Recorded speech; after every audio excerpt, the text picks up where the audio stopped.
हाँ चलिए, मंगलाचरण लीजिए सब लोग एक साथ, नमो कारण पढ़िए एक साथ सब लोग। अभी ओपन कर देते हैं आईडी, आप लोग अनम्यूट करके।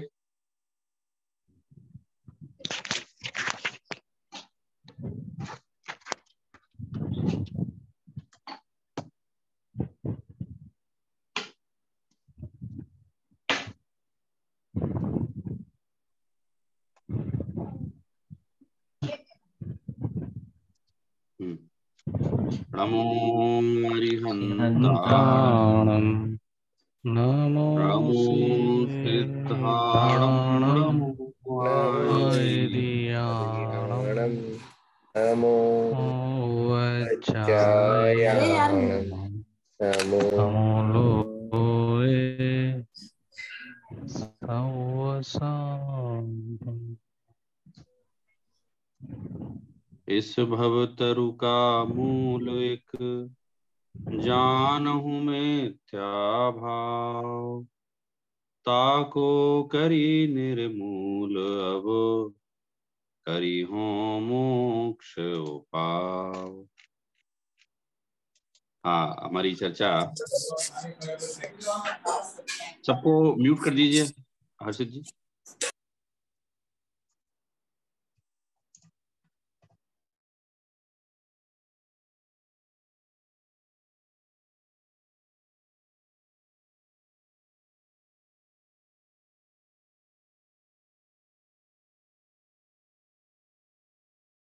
आप अनम्यूट हो जाइए पंडित जी।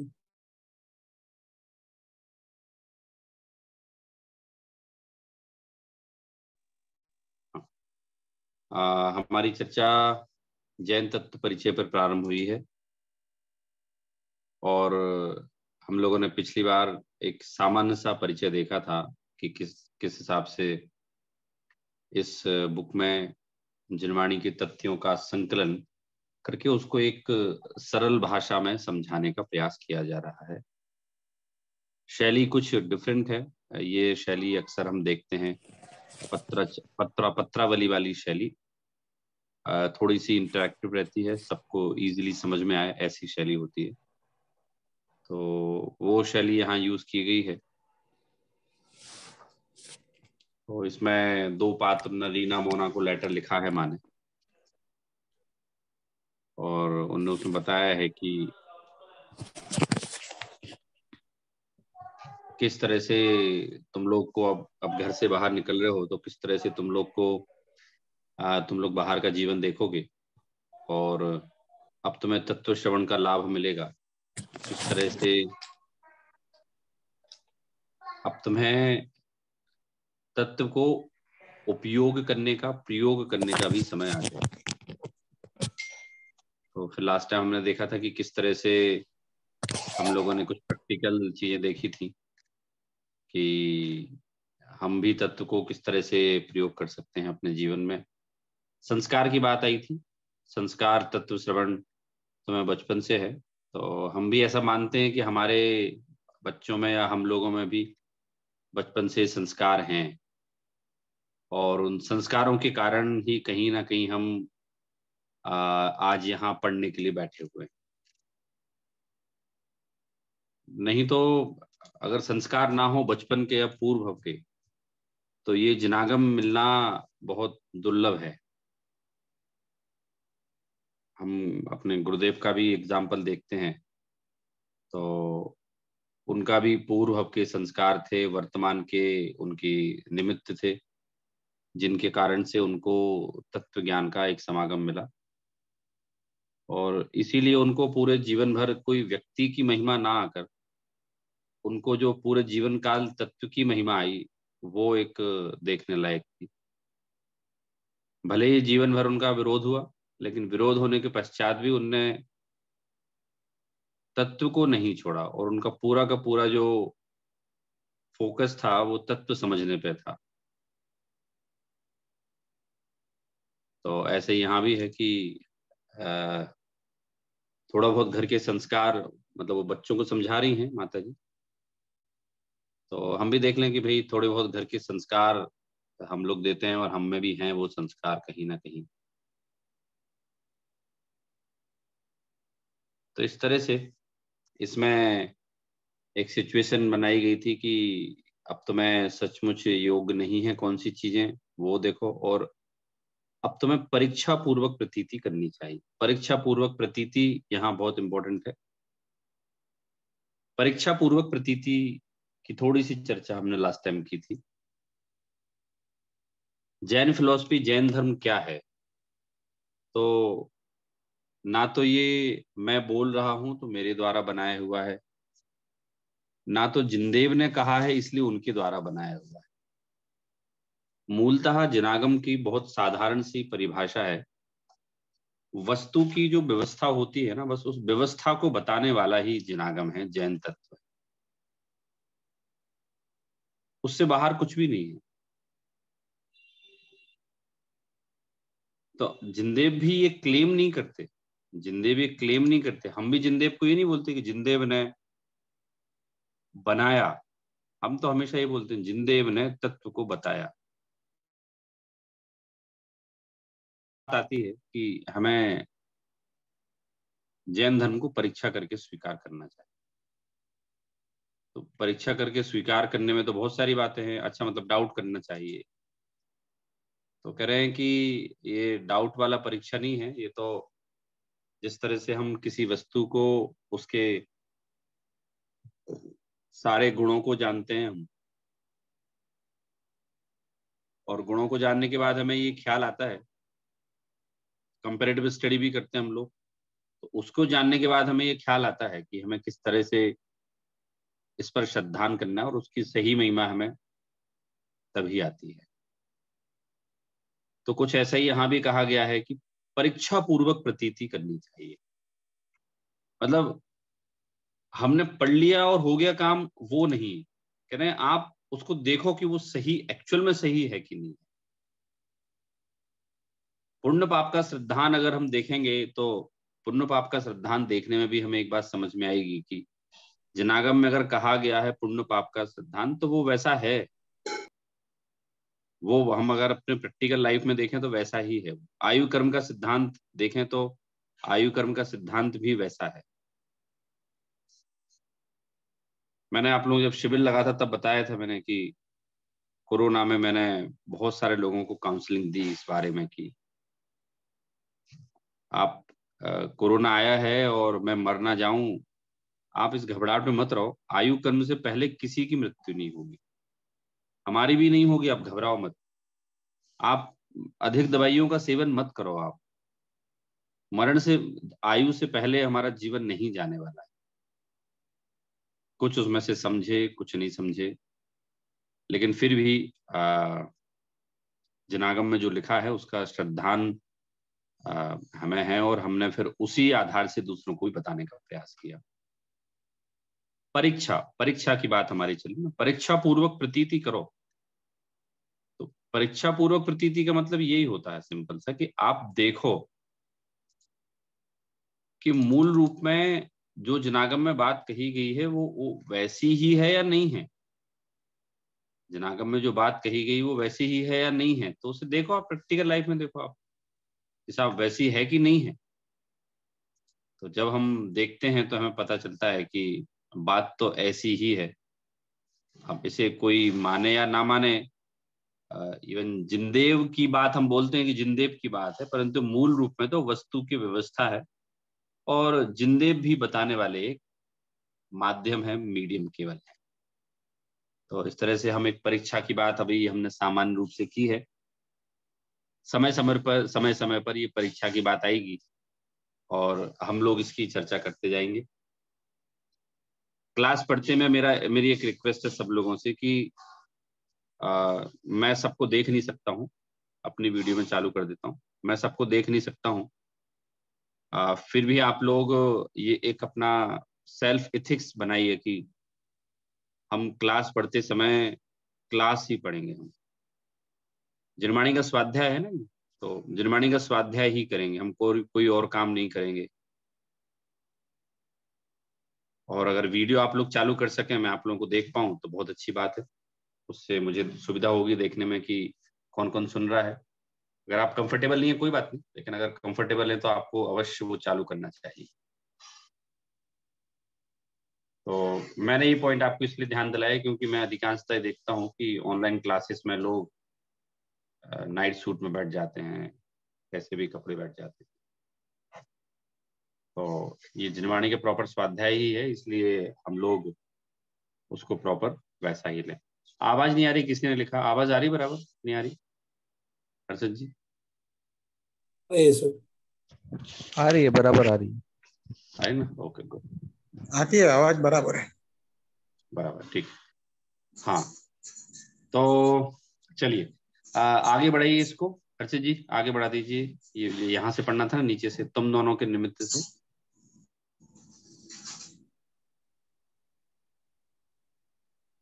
ऊपर ऊपर, हाँ, तुम दोनों के निमित्त से जो लिखना प्रारंभ किया है, बराबर है ये। तो चलिए मैं यहाँ से देख के बोलता हूँ किसी को, और वो वहां से पढ़ना प्रारंभ करेंगे।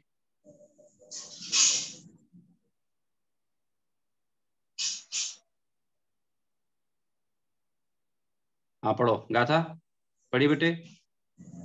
ये यहाँ से तुम लोगों के निमित्त से जो लिखा है ना, यहाँ से पढ़ना है। तुम दोनों के निमित्त से यह लिखना प्रारंभ किया है। जो ज्ञानधन हमने उपार्जित किया हुआ है और कर रहे हैं, वह तुम्हें और तुम जैसे अन्य जिज्ञासुओं को मिले, यही मेरी कामना है। सबसे पहले ईश्वर अथवा भगवान का स्वरूप समझना पड़ेगा। यह कोई सुपर ह्यूमन पावर है या कोई मानव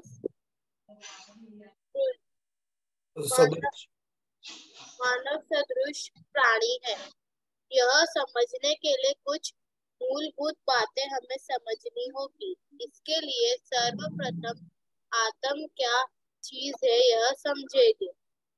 आत्मा तुम, मैं और अन्य सब जीव जो जानने का कार्य करते हैं, सुख दुख का अनुभव करते हैं, योग्य अयोग्य का निर्णय करते हैं, मुझे यह नहीं समझता अथवा समझता है, ऐसा जो जानते हैं वह जानने वाला ही आत्मा है।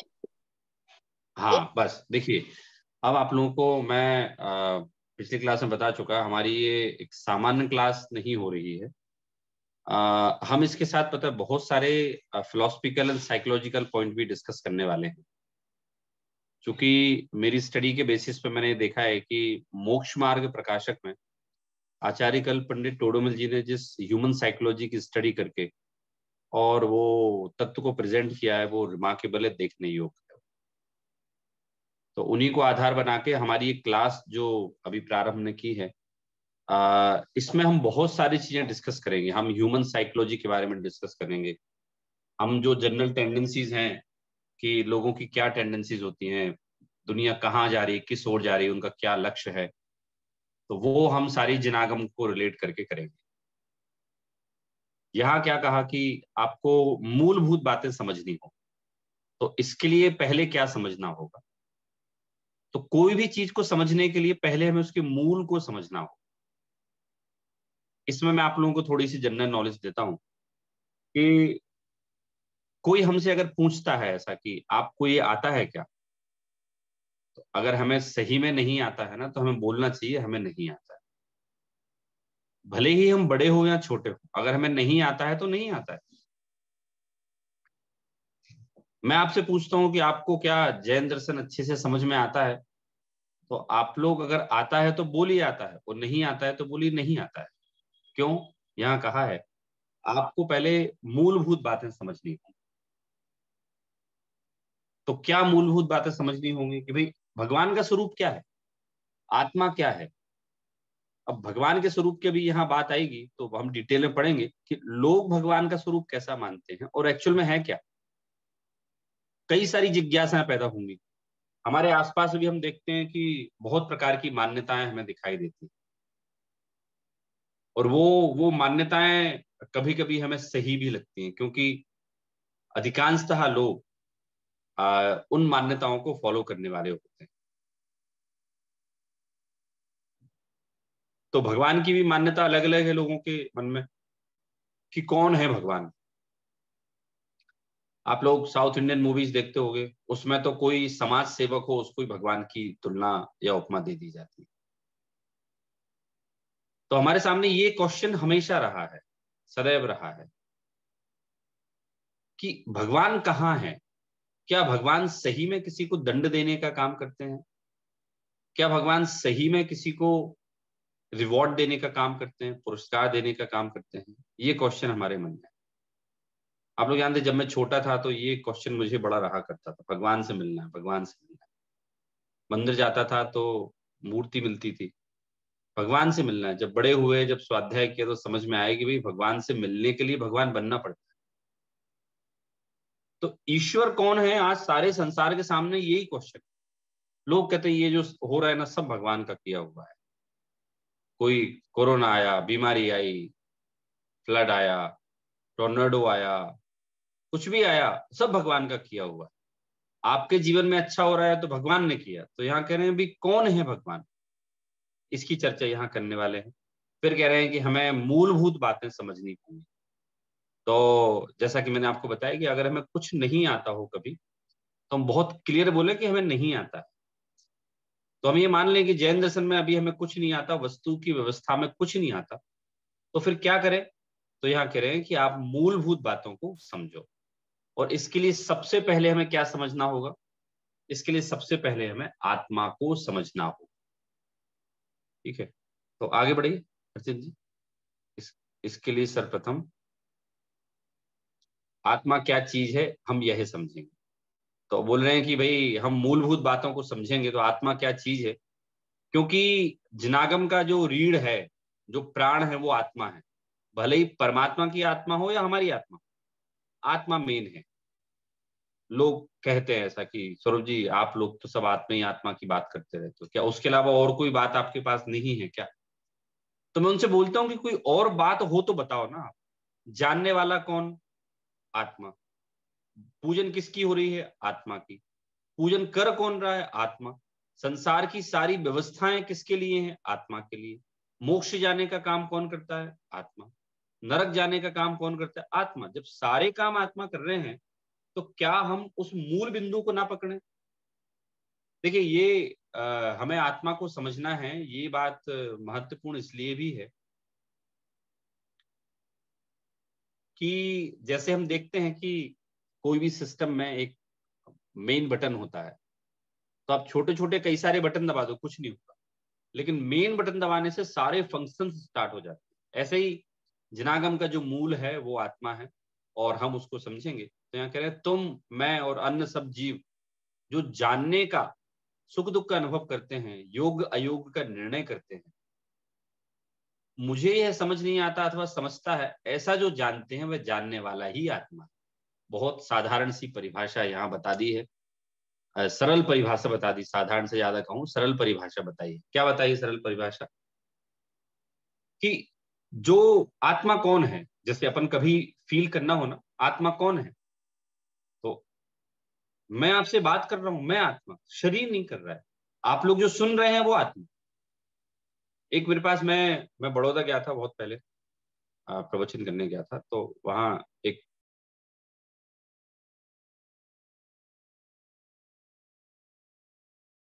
तो बोले आपको गिफ्ट देनी है। तो मैंने कहा हाँ बिल्कुल दीजिए, क्या देना चाहते हैं बताइए आप। तो वो एक पैकेट लाए थे, उस पैकेट में एक लेमिनेटेड कोटेशन था, वो मेरे पास अभी भी है। और जो दूसरी गिफ्ट होती वो तो यहाँ वहां हो जाती, क्योंकि वो बहुत ज्ञान की बात उसमें थी। तो उसमें गुरुदेव के समय की कोई बालक की घटना उसमें थी। तो उसमें ऐसा लिखा कि गुरुदेव से एक बालक ने पूछा कि गुरुदेव मुझे आप बोलते हो आत्मा आत्मा होता है, आत्मा तो कहीं दिखता ही नहीं, कहाँ है आत्मा? मैं आंख बंद करता हूं तो अंधेरा दिखता है मुझे तो उसमें लिखा कि गुरुदेव ने स्नेह पूर्वक उत्तर दिया कि तुम्हें जो आत्मा, जो तुम्हें अंधेरा दिख रहा है ना, वो देखने वाली ही आत्मा है। जो ये जान रहा है कि मुझे कुछ नहीं दिख रहा है, ये जानने वाली आत्मा। तो ऐसे यहां कह रहे हैं आत्मा कौन है, मतलब हम लोग देखिए पहले फंडामेंटल समझें। पहले सबसे पहले का ईश्वर। तो ईश्वर के संबंधी आप लोगों की धारणा क्या है बताइए? धवल जी शाह, ईश्वर संबंधी धारणा क्या है अपनी? ईश्वर क्या है?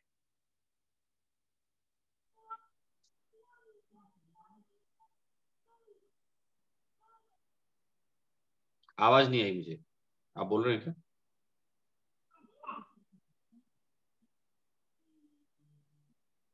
अच्छा ठीक है, बता सकते हैं मुझे तो जिनके नाम दिख रहे हैं, पिक्चर दिख रही है। यशस्वी दोषी, आप बताइए ईश्वर क्या है, आप क्या जानती हैं ईश्वर के बारे में? अनम्यूट कीजिए। Hello hello. हाँ यशस्वी, आवाज आ रही है आपकी।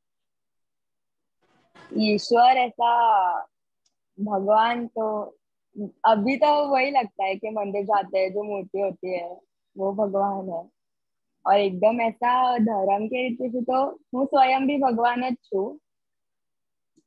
तो और एकदम ही लौकिक में तो जो सब कुछ देख रहा है, जान रहा है, भगवान तो यही है। ठीक है, दृष्टि शाह, आप बताइए आत्मा, आत्मा किसे कहते हैं?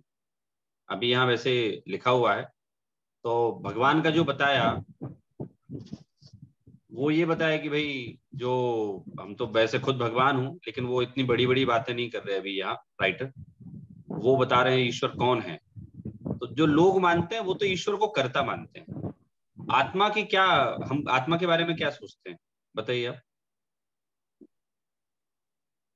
इतना पता है कि शरीर और आत्मा दोनों अलग अलग है। आत्मा मतलब शरीर मर जाता है, लेकिन आत्मा जन्म वापस से लेती है। मतलब वो पाप पुण्य का, भगवान वो है जिन्होंने स्वयं को पहचान लिया। तो आत्मा वो है जो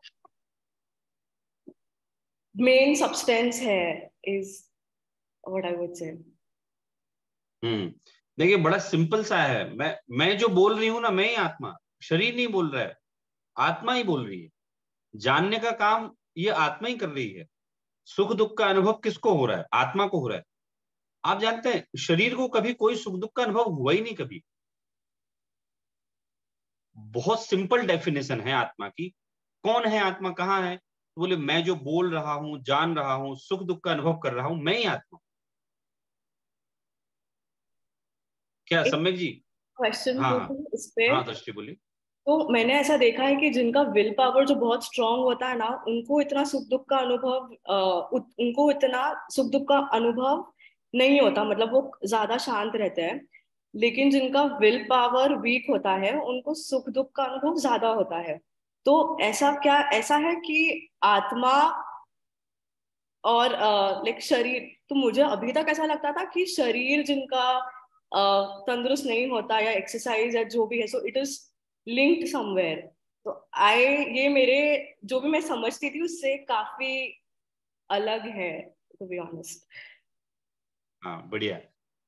हमारी क्लास ऐसी होने वाली इंटरेक्टिव, जिसमें जैसे दृष्टि ने बहुत अच्छा क्वेश्चन पूछा और कॉमन सब लोगों के मन में रहता है, लेकिन दृष्टि ने पूछ लिया। लोग, हमें ऐसा लगता है कि अगर हमारा किसी की बॉडी बहुत स्ट्रांग है तो वो, उसकी विल पावर भी स्ट्रांग होगी। ऐसा नहीं है। शरीर और आत्मा जो है ना, एक क्षेत्राबगाह बोलते हैं, आप लोग शब्द याद कर लीजिए। शरीर और आत्मा एक क्षेत्राबगाह है, मतलब एक जगह रहते हैं लेकिन एक नहीं हो जाती। Both are at same place but both are not one. ये एक जगह तो है लेकिन एक नहीं हुए। अब रही विल पावर की बात, तो विल पावर तो देखिए ये प्रत्येक व्यक्ति के अपने अपने ज्ञान पे डिपेंड करता है। एक आई डोंट नो आप लोग साउथ इंडियन मूवीज कितनी देखते हैं, तो खूब सारी देखते होंगे, सब लोग देखते हैं। अब बचा क्या भाई, बॉलीवुड की मूवीज तो सारी खत्म ही हो गई। तो एक मूवी मैंने ट्रेलर देखा था, पूरी मूवी भी देखी है, उसमें ट्रेलर देख के मूवी देखी थी मैंने। तो उसमें श्रुति हसन करके रहती है।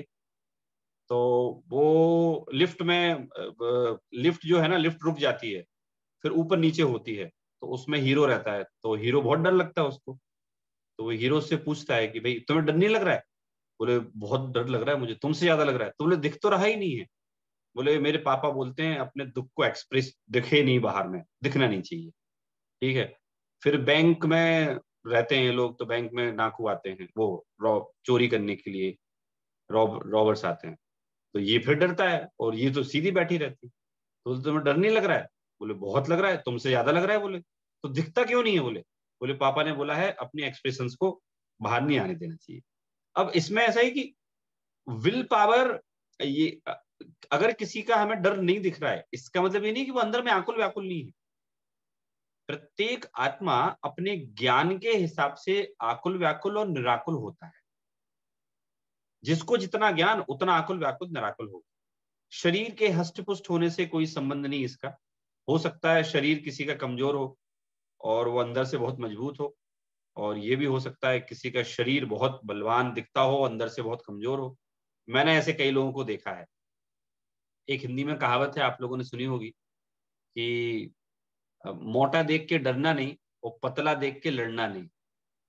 बहुत सी बार धोखा हो जाता है ये कि कोई बहुत मोटा है ना तो डरने की बात नहीं है, एक धक्के में हो सकता है वो गिर जाए। और पतला देख के लड़ना नहीं, मतलब पतले लोग हो सकता है बहुत ताकतवर हों। इसके लिए तो खैर टोडरमल जी ने कहा है कि ये नाम कर्म का उदय ऐसे ही होता है किसी किसी का, कि वो बहुत कम भोजन करता है लेकिन उसके शरीर में बहुत ताकत होती है, और कोई बहुत ज्यादा भोजन करता है, पौष्टिक भोजन करता है, लेकिन उसके शरीर में बहुत कम ताकत होती है। तो शरीर आत्मा का निमित्त नैमित्तिक संबंध है, एक जगह रह रहे हैं और आत्मा शरीर के माध्यम से जानता है, ये एकदम सही है। लेकिन आत्मा और शरीर दोनों अलग अलग हैं। शरीर के मजबूत होने से विल पावर का कोई संबंध नहीं है। विल पावर यूं समझें वो हमारी आत्मा का कंपोनेंट है, और शरीर जो है वो अलग है। तो दृष्टि आई होप समझ में आया होगा आपको ये कि दोनों अलग अलग हैं। कोई बहुत मोटा है, हेल्दी है, तो ये कोई पक्का नहीं कि वो जो है बहुत विल पावर उसकी मजबूत रहेगी। ओके, इसमें एक और क्वेश्चन। आपने बोला कि ज्ञान के हिसाब से वो व्याकुल होता है, मतलब डिपेंडिंग ऑन द, मतलब उसमें जितना ज्ञान होगा उसके हिसाब से उसका विल पावर या उसकी सहन शक्ति चेंज होगी। तो ये ज्ञान आप किस ज्ञान के, मतलब इसके बारे में थोड़ा बता सकते हैं? और बहुत ही इंटरेस्टिंग हाँ पर्सपेक्टिव है।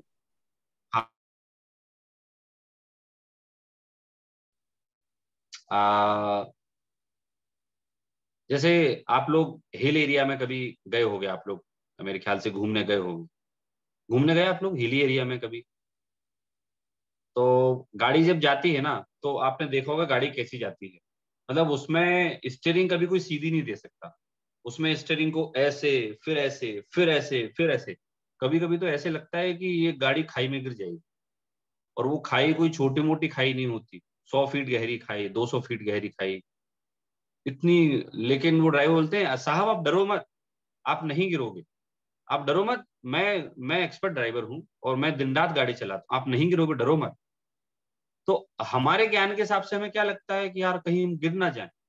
और ड्राइवर जो पढ़ा लिखा नहीं है वो बोला साहब आप चिंता नहीं करो, मुझे इसका ज्ञान है, 20 साल से गाड़ी चला रहा हूं मैं इस एरिया में, आज तक सिंगल कोई घटना नहीं हुई। तो उसको उस चीज का ज्ञान है, तो उसको उसका कॉन्फिडेंस है गाड़ी चलाने का।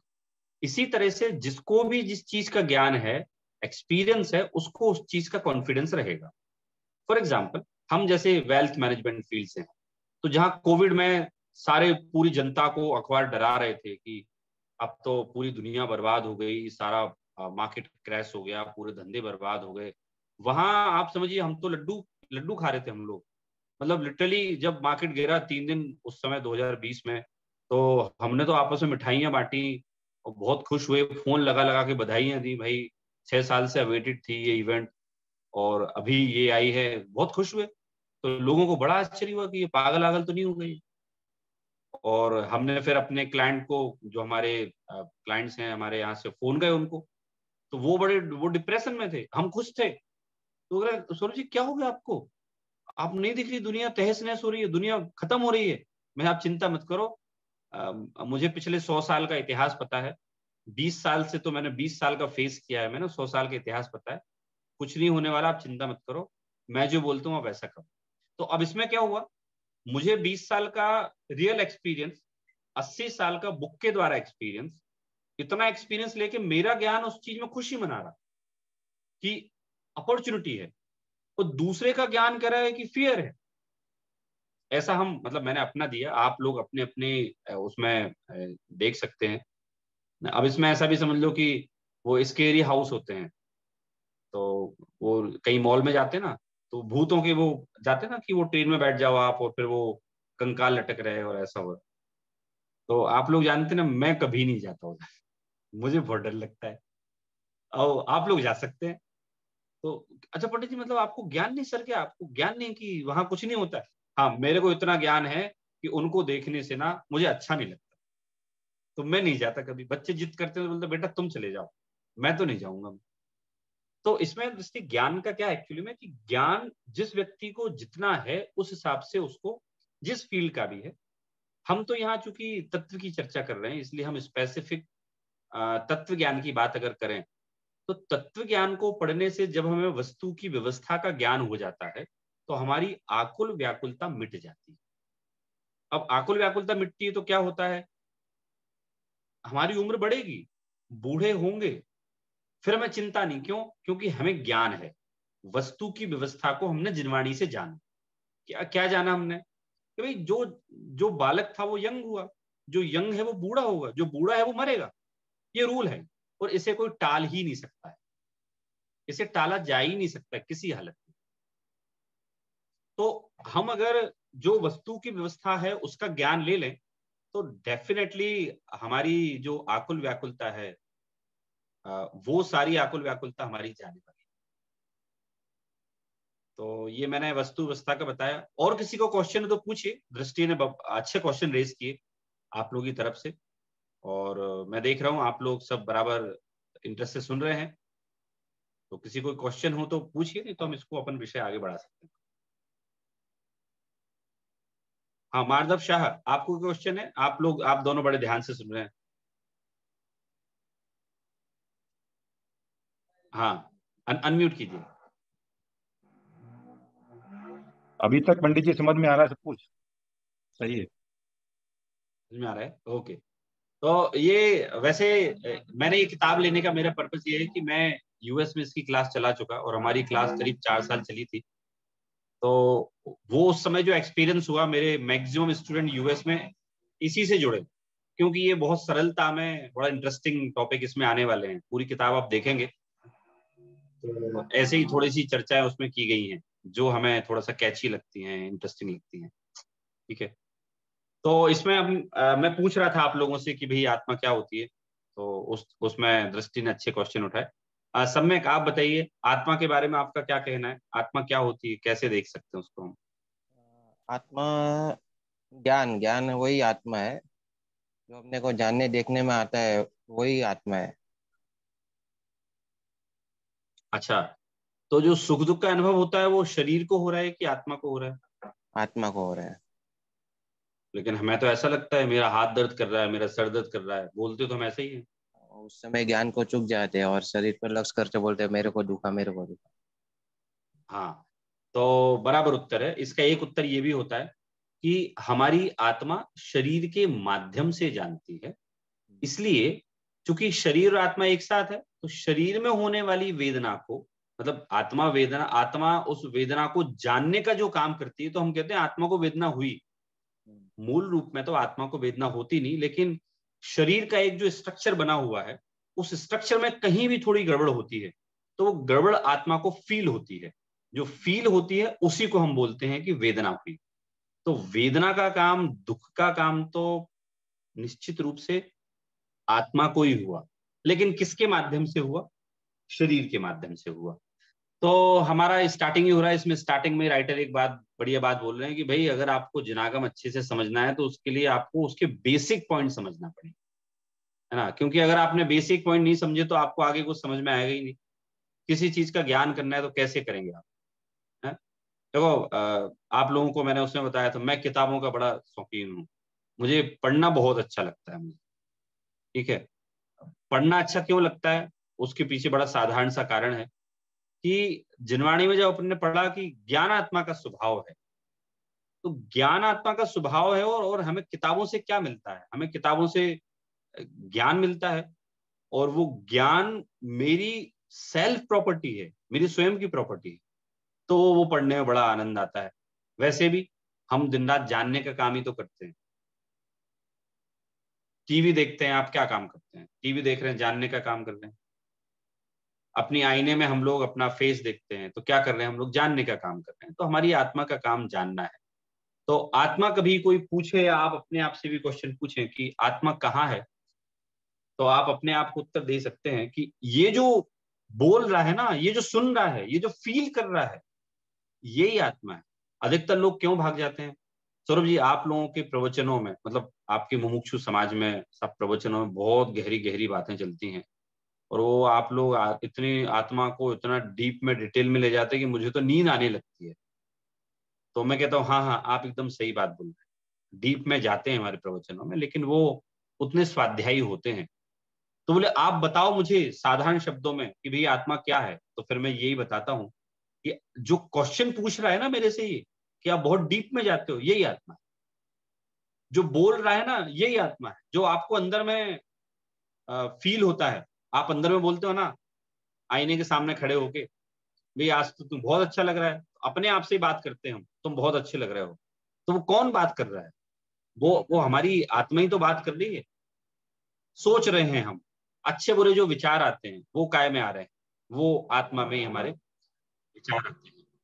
और हमारी भारतीय संस्कृति तो आत्मा की सत्ता जो है, भारतीय संस्कृति ने तो आत्मा की सत्ता को स्वीकार कर ही रखा है।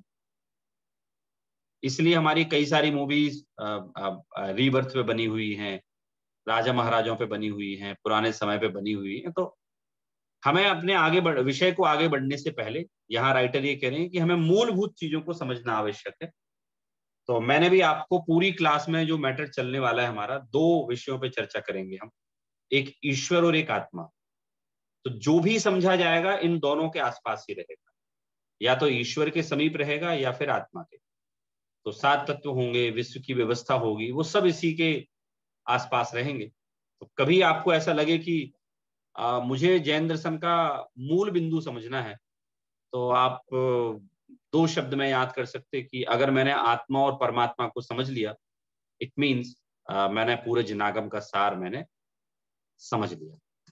तो यहाँ तक हमने पढ़ा था। सम्यक आगे पढ़िए आप। इस आत्मा का शरीर के साथ जो संबंध,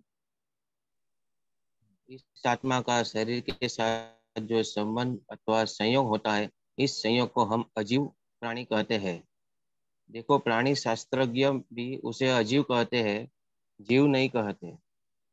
जो जीव सहित है वह अजीव है। आत्मा चेतन है, जीव नहीं, ये सा है, जीव सजीव है, है। और शरीर अचेतन। सम्यक, एक ये शब्द लिखा है ना, सजीव है। ये जो जीव सहित है वह सजीव है। ये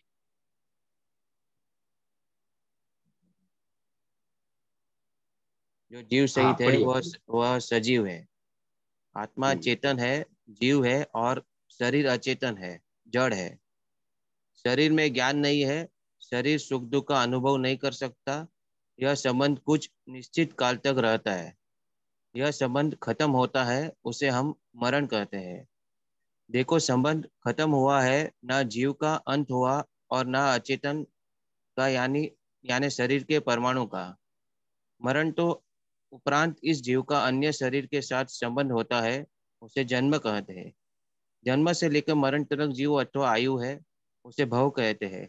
मनुष्य की अपेक्षा हम इसे मनुष्य भव अथवा मनुष्य पर्याय कहते हैं। पर्याय यानी अवस्था। यह सचमुच जीव की अवस्था नहीं है, परंतु जीव प्लस शरीर के संयोग की अवस्था है। यह जो संयोग मिश्र तैयार हुआ, उसके गुण धर्म शुद्ध जीव द्रव्य से भिन्न है। इसमें जो जीव है वह जानने वाला, मानने वाला, तदाद प्रतीति करने वाला है। यह जीव अपने भिन्न अस्तित्व और भिन्न गुण धर्म को न पहचान कर संयोग के, जरा ऊपर, जरा स्लाइड को ऊपर, संयोग के अस्तित्व को अपना अस्तित्व मानता है और उसके गुण धर्म को अपने गुण धर्म मानता है। ध्यान से देखो, वह मानता है इसलिए वैसा होता है, ऐसी बात नहीं है, परंतु उसकी गलत विपरीत मान्यता के अनुसार उसका जानना भी विपरीत होता है और आचरण भी विपरीत होता है। इसी को शास्त्र में मिथ्या दर्शन, मिथ्या ज्ञान और मिथ्या चारित्र कहा है। उसके कारण सूक्ष्म कर्म परमाणु आकर आत्मा के साथ संबंध बंधन बनते हैं। कर्म का यह प्रोसेस या थियरी भविष्य में समझाऊंगी। अज्ञानी जीव ने हाँ नहीं जीव नहीं, और बस यही तक। ओके देखिए, इस पैराग्राफ में काफी सारी चीजें आपको क्लैरिफाई होने वाली हैं। हमारे जो क्वेश्चंस होते हैं कि हमारा शरीर के साथ संबंध जो हुआ है वो क्या है, जन्म क्या है, गुण क्या है, मरण क्या है, पर्याय क्या है, तो यहाँ संक्षेप में इन चीजों को बताया जा रहा है। डिटेल में भी आने वाले चैप्टर में चर्चा होगी हमारी। आप लोग इस चीज को ध्यान से सुनिए, आप लोगों की बहुत सारे क्वेश्चन समाधान होने वाले हैं। पूरे जिनागम के आधार से राइटर ने ये पूरा कंपाइल किया है और हम लोग भी पूरे जिनागम के आलोक में चर्चा करेंगे। मैं कुछ कुछ आपको ग्रंथ बताते जाऊंगा, कभी समय मिले तो आप उनको पढ़िए।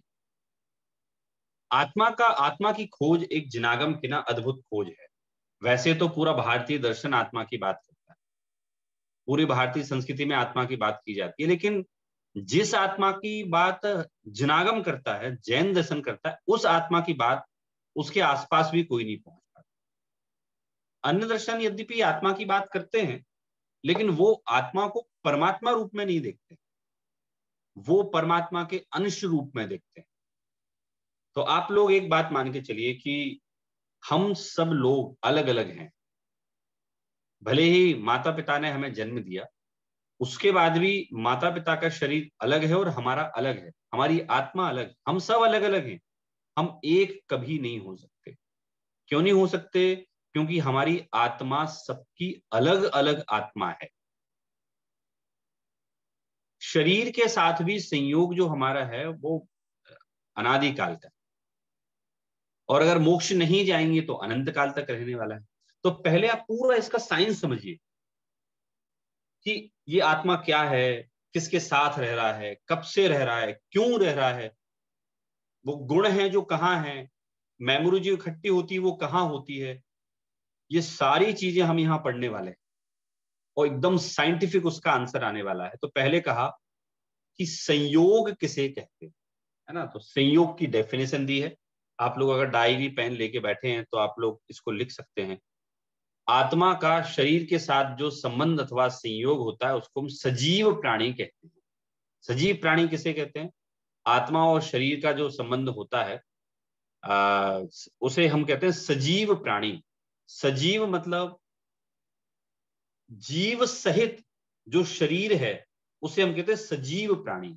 अभी हमारा जो शरीर है उसे कहेंगे सजीव। सजीव अर्थात स प्लस जीव। सा का मतलब होता है सहित, जीव मतलब जीव।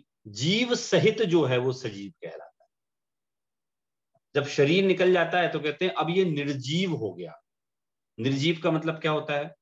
इसमें से आत्मा निकल गई। देखिए आप लोग एक चीज ध्यान रखिए, सब लोग हम लोगों का प्रतिदिन पाला एक ही चीज से पड़ता है, वेस्टर्न कल्चर से पाला पड़ता है। तो वेस्टर्न वर्ल्ड वाले जो हैं वो कभी आत्मा की सत्ता को स्वीकार नहीं करते, वो आत्मा की सत्ता को मानते ही नहीं। अब हमारे साथ क्या समस्या है कि अभी जो पूरा बोल वाला चल रहा है वो किसका चल रहा है? वो पूरा बोल वाला कंसेप्ट सारी की सारी चल रही है, अभी वेस्टर्न वर्ल्ड की चल रही है। तो वो लोग तो आत्मा को मानते ही नहीं। वो तो कहते हैं खाओ पियो मौज करो, आनंद करो। तो जब उनसे कहा जाए कि साहब आत्मा होती है तो मानते ही नहीं। तो पहले तो आप लोग अपने दिमाग से वो कंसेप्ट निकाल दें कि साहब वो वेस्टर्न वर्ल्ड वाले जो हैं वो जो बोल रहे हैं वो सही है। मैं चूंकि इस बारे में मैं वाद विवाद नहीं करता लोगों से, लेकिन फिर भी जहां मुझे उत्तर देना होता है मैं देता हूं कि भाई आप लोग बोलते हो आत्मा होती ही नहीं है, तो होती नहीं है, आपको है नहीं, आपको नहीं दिखती, इट डजंट मीन कि वो वस्तु है ही नहीं। if you are unable to see anything, it doesn't mean that doesn't exist. मैं बोलता हूं उन लोगों को, मेरी तो डिटेल में डिस्कशन होता है, जो मॉडर्नाइज लोग हैं, अपने आप को मॉडर्न समझते हैं। मैं कहता आत्मा है नहीं कि आपको नहीं दिखती, बोले मुझे नहीं दिखती। तो मैंने कहा आपको नहीं दिखती तो मतलब है ही नहीं क्या? जो जो वो वस्तुएं होंगी ही नहीं क्या? तो पहले तो हम ये समझें कि जो पूरी दुनिया में वेस्टर्न वर्ल्ड अपना एक प्रभुत्व जमा के बैठा है, मतलब उनने तो हमारे सपनों पे तक कब्जा कर लिया।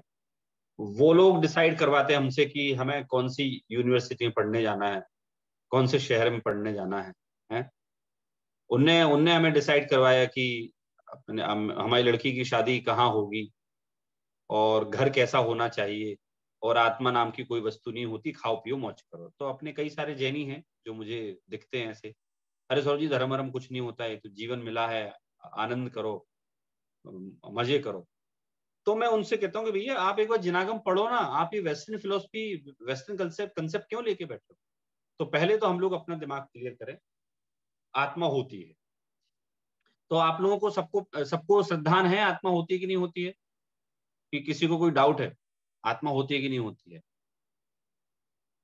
आप लोग अनम्यूट करके आंसर दे सकते हैं।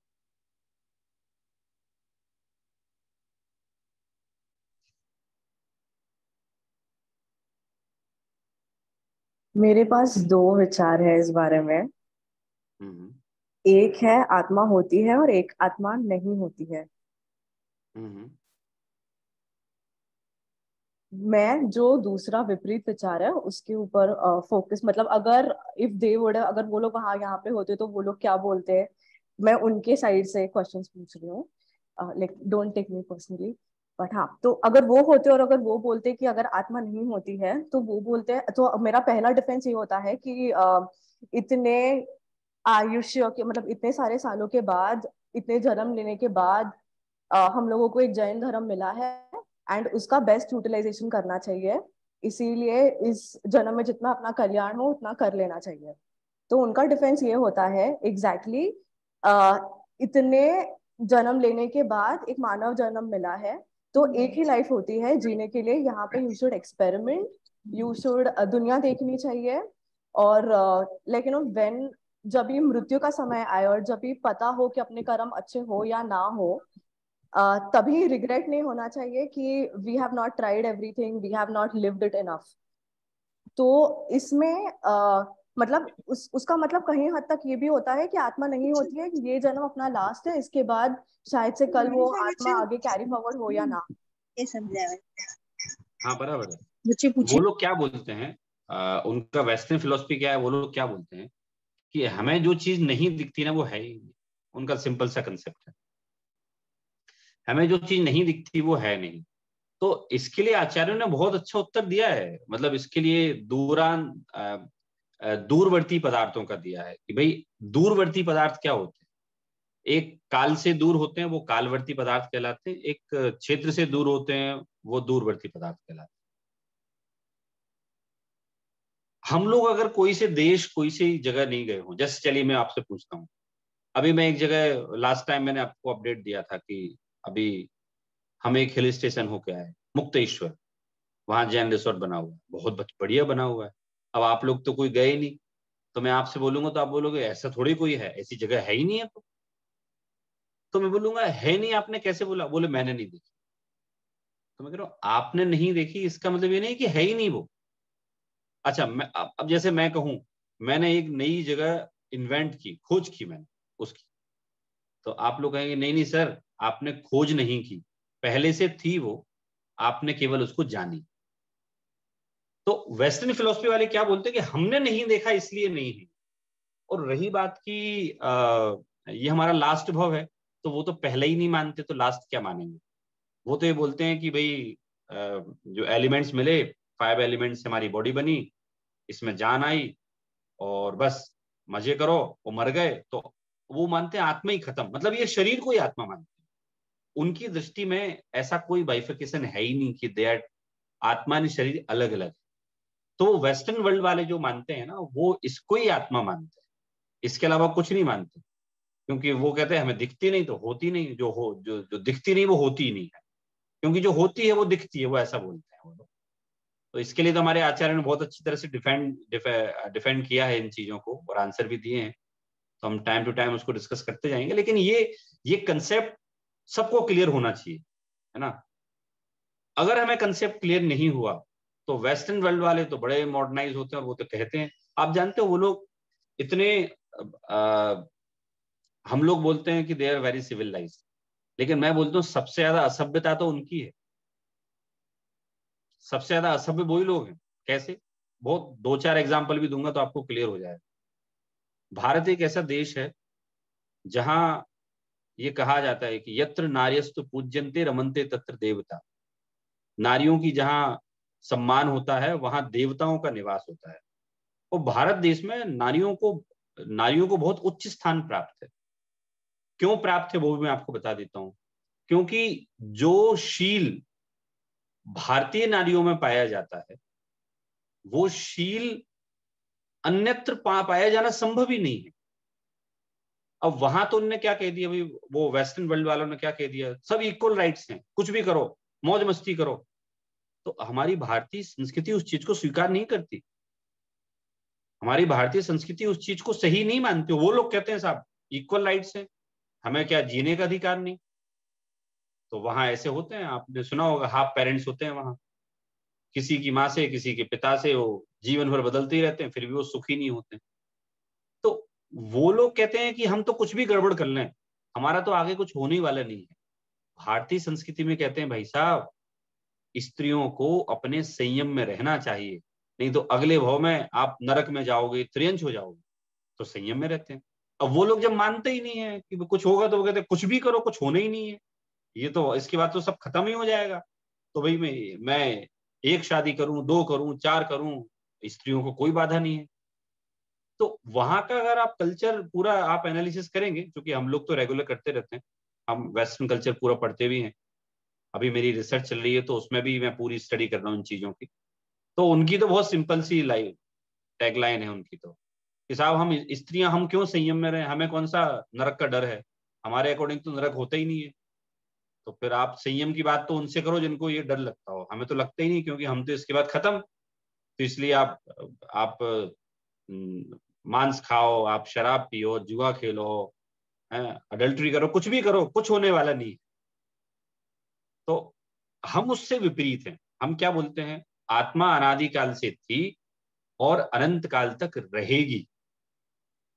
कैसे रहेगी, तो उसका नीचे इस पैराग्राफ में पूरा का पूरा प्रोसीजर बताया कि शरीर के साथ ही आत्मा रहती है। संसार अवस्था में शरीर के साथ आत्मा रहती है, ठीक है, अकेली कभी नहीं रहती। अब कैसे रहती है आत्मा, आत्मा में गुण भी है, आत्मा में गुण है।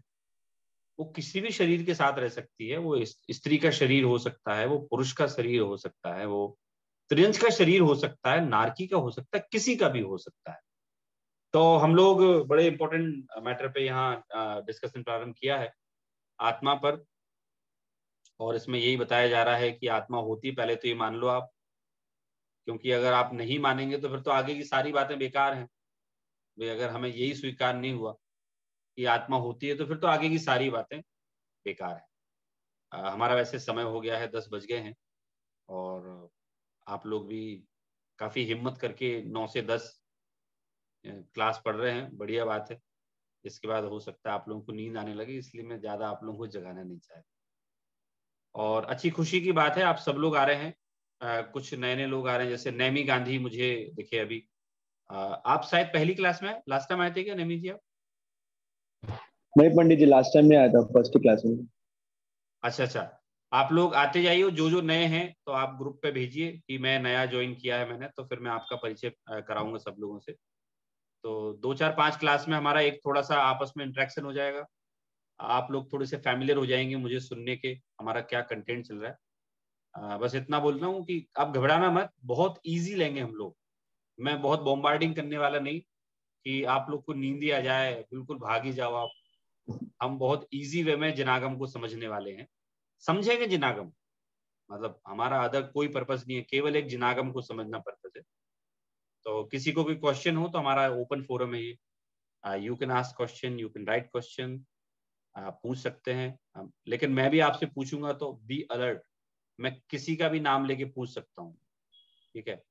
तो पढ़ने के साथ साथ में कोई दूसरा काम ना करे कि बस पंडित जी तो बोल रहे हैं और मैं दूसरा काम भी करता जा रहा हूँ।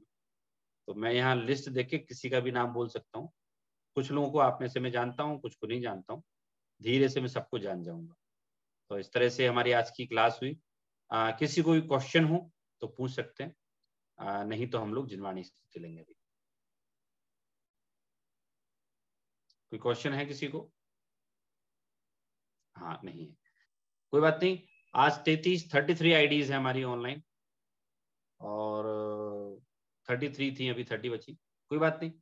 लेकिन आप लोग कोशिश कीजिए इसका मैक्सिमम लोगों तक हम इसका मैसेज पहुंचाएं और सब लोग ज्वाइन करें, क्योंकि इस चीज की मैं गारंटी देता हूं कि जैसे जैसे आप इस क्लास को पढ़ेंगे वैसे वैसे आपका आनंद बढ़ने वाला है और आपको क्वेश्चंस भी बहुत उठने वाले हैं। And the good thing is that you will be more intelligent after reading this matter. आप खुद में रियलाइज करेंगे कि आप पहले से ज्यादा होशियार हो गए हैं, आपका डिसीजन मेकिंग बढ़ गया है, आपका करियर में भी बड़ा सुधार आया है, जो पढ़ते हैं उनकी पढ़ाई में सुधार आया है। तो ये तो मैं आपको एक थोड़ा सा इस जैन तत्व का आपको बता रहा हूं मैं कि इससे आपको क्या मिलने वाला है। हम सब लोग वो है रिजल्ट ओरिएंटेड लोग हैं ना, तो सबको ऐसा लगता है क्या करेंगे हम पढ़ के इसको, कहाँ पंडित जी, किसको टाइम है। तो मैं बोल रहा हूँ भाई ये बड़ा बेनिफिशियल होने वाला है आप लोगों के लिए, बड़ा लाभदायक होने वाला है। तो चलिए, इस तरह से हमारी आज की क्लास पूरी हुई और हम लोग जिनवाणी स्तुति हम लोग लेते हैं। निज निधि निज में बताई यह अनंत उपकार है, उसके लिए जिन वाणी माँ को वंदना शतवार है, वंदना शत। चलिए, जय जिनेन्द्र सभी को, नेक्स्ट टाइम मिलते हैं हम लोग।